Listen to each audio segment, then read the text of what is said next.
Why do rich countries go broke?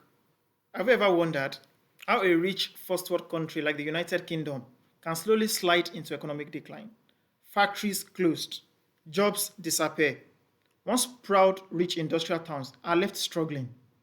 This is deindustrialization, and it's been happening quietly for a while. We often think of this as an inevitable tide of history. What if I told you that the key to reversing this decline may not be found in a local factory, but in the complex trade laws of the European Union? Hear me out. A newly introduced EU trade policy, something called Carbon Border Adjustment Mechanism, CBAM, is creating a once in a generation opportunity for Britain. In simple terms, CBAM is a new type of carbon tax on imports. Companies producing in high carbon countries are facing additional charges selling into Europe. In essence, the EU is putting a price on extra carbon content of goods coming into its borders.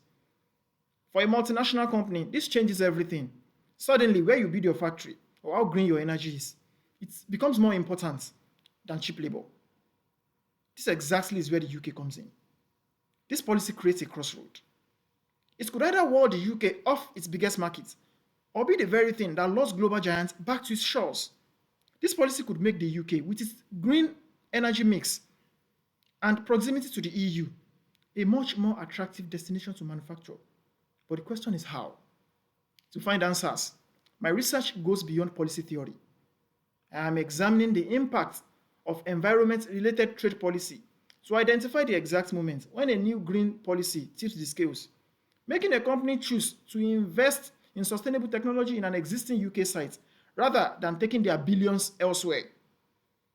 Using advanced statistical methods, I want to analyze data from 100 multinational enterprises over a period of 10 years, from 2016 to 2025. In my analysis, I will be seeking to answer key questions like, does a firm's green orientation make them more likely to see the UK as a desirable destination for that long-term investment? Let's face it, trade policy isn't just about spreadsheets. It's about the people. It's about whether a young graduate in Glasgow or Manchester finds that high-tech green job or faces a lifetime of underemployment. My research provides empirical evidence that helps the government formulate policies needed to attract those investments. The opportunity offered by CBAM is a once-in-a-generation window. If we miss it, we may never get it. And that is why this research is offering a roadmap to navigate this new green frontier. Because for the UK, the time to act isn't tomorrow. The time to act is now.